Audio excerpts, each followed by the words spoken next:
नवरात्र की आप सभी दर्शकों को ढेर सारी शुभकामनाएं।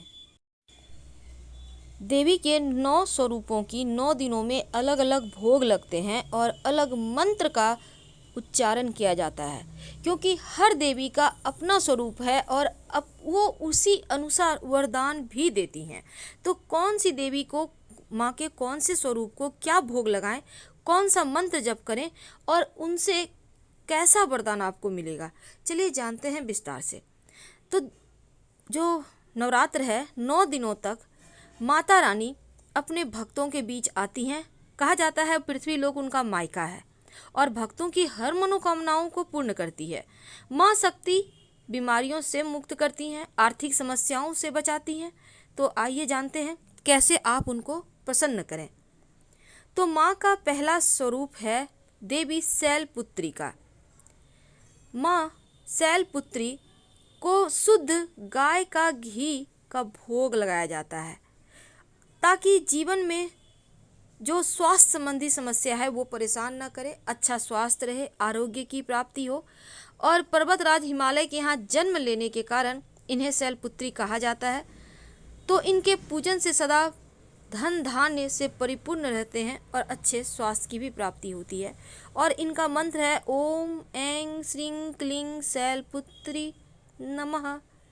दूसरा माँ का स्वरूप है, माँ को घी का ही भोग लगाइएगा, पहला स्वरूप को माँ शैलपुत्री को, और दूसरा माँ का स्वरूप है माँ ब्रह्मचारिणी। तो माँ ब्रह्मचारिणी माँ दुर्गा का वह रूप है जो भक्तों और साधकों को अनंत कोटि का फल प्रदान करने वाली हैं और इनकी उपासना से त्याग, वैराग्य, सदाचार, संयम की भावना जागृत होती है। माँ ब्रह्मचारिणी का मंत्र है ओम ऐं ह्रीं क्लीं ब्रह्मचारिण्यै नमः। इस मंत्र का जप आप माँ को प्रसन्न करने के लिए कर सकते हैं और माँ को भोग लगाएंगे आप। माँ ब्रह्मचारिणी को दूसरा स्वरूप है, इनको आप चीनी शक्कर का भोग लगाएंगे या मिश्री का भी भोग लगा सकते हैं। इनसे वो बहुत प्रसन्न होती हैं और जीवन में खुशियाँ बढ़ाती हैं। माँ का तीसरा स्वरूप है, तीसरे दिन माँ की जो पूजा की जाएगी तो माँ का स्वरूप है चंद्र घंटा। इस दिन माँ को घंटा माँ के मंदिर में अर्पित किए जाते हैं और माँ को दूध या दूध से बनी हुई चीज़ें अर्पित करने का विधान है। इससे जीवन में खुशियाँ आती हैं, सुख बढ़ता है, आरोग्य बढ़ता है, वीरता के गुणों में वृद्धि होती है, आपकी वाणी अच्छी होती है। और माँ का मंत्र है ओम ऐं ह्रीं क्लीं चंद्रघंटाय नमः। तो दूध से बनी हुई चीज़ों का भोग लगाइए तो सभी पापों से भी मुक्ति मिलेगी। माँ का चौथा स्वरूप है माँ कुष्मांडा। तो चतुर्थी के दिन माँ कुष्मांडा की आराधना होती है और इनकी उपासना से सिद्धियाँ और निधियाँ दोनों ही प्राप्त होती है। रोग शोक दूर होते हैं, आयु और यश बढ़ता है, जीवन में स्थिरता आती है, सुख बढ़ती है। और माँ को आप इस दिन, चूँकि इस कष्ट दूर होते हैं, तो मालपुए का भोग लगाने का विधान है। माँ को मालपुए का भोग लगाएं। अगर मालपुआ ना हो तो गुड़ का भोग लगा दें और प्रसाद के रूप में सब कोई खाइए। जिस भी दिन आप जो भी भोग लगाते हैं हर कोई मिलकर खाइए। माँ का पांचवा स्वरूप है माँ स्कंद माता। इनकी पूजा करने से भक्तों की सभी मनोकामनाएं पूर्ण होती है और नवरात्र के 5वें दिन केले का भोग लगाना चाहिए। केला माँ को भोग लगाने से, उसका प्रसाद के रूप में ग्रहण करने से आपका स्वास्थ्य अच्छा रहता है और धन, सुख, यश, सम्मान बढ़ता चला जाता है।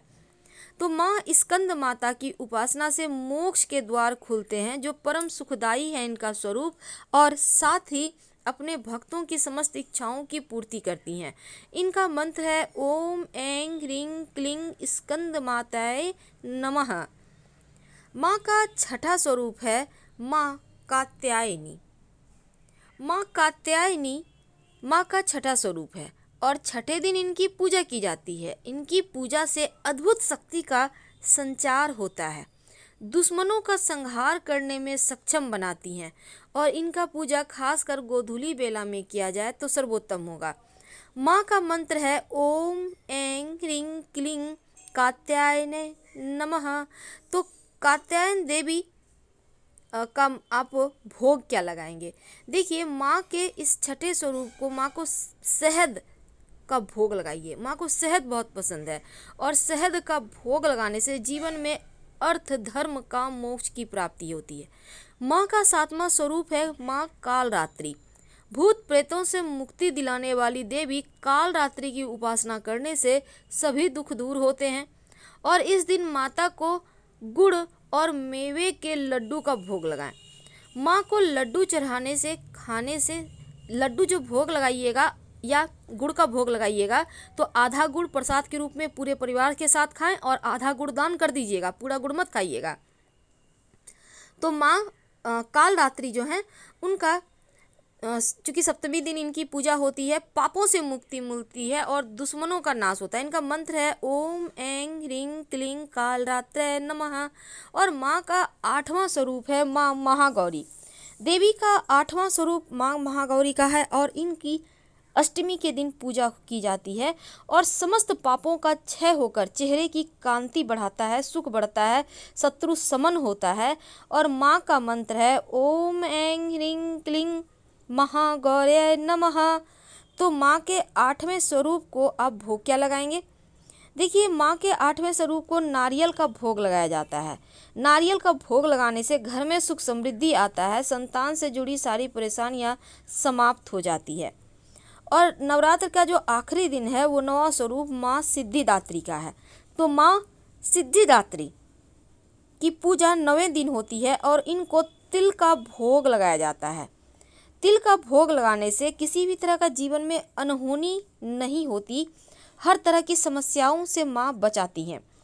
इनकी आराधना करने से अनिमा लघिमा की प्राप्ति, प्रकाम्य महिमा, इसित्व, सर्व काम और शांति, दूर श्रवण, परकाया प्रवेश, वाक सिद्धि, अमरत्व, भावना सिद्धि आदि समस्त नव निधियों की प्राप्ति होती है। माँ का मंत्र है ओम ऐं ह्रीं क्लीं सिद्धिदात्रे नमः। तो इस मंत्र का जाप आप माँ को प्रसन्न करने के लिए कर सकते हैं। तो 9 दिनों में माँ के अलग स्वरूप की पूजा होगी और अलग भोग लगाए जाएंगे। माँ से आप दुर्गा जी का जब आप पूजा कीजिएगा तब माँ के अलग अलग स्वरूप को अलग अलग दिन, अलग अलग घर में आप सिंपल तरीके से कर सकते हैं, भोग लगा सकते हैं, लेकिन आशीर्वाद तो आपको माँ से उतना ही मिलेंगे जितना कि आपको अभिलाषा है। तो माँ को जब आप उनके पसंद का भोग लगाते हैं, मंत्र जप करते हैं, उनके पसंद का पुष्प अर्पित करते हैं, तो माँ भी भक्तों की समस्त मनोकामनाओं को पूर्ण करती हैं। लेकिन एक बात याद रखिएगा, नवरात्र में पूर्णतया सात्विक भोजन खाइएगा और संभव हो तो किसी दूसरे के यहाँ का भोजन इस समय मत खाएं। किसी दूसरे का दिया हुआ सफ़ेद मिठाई भी ना खाएं। धन्यवाद।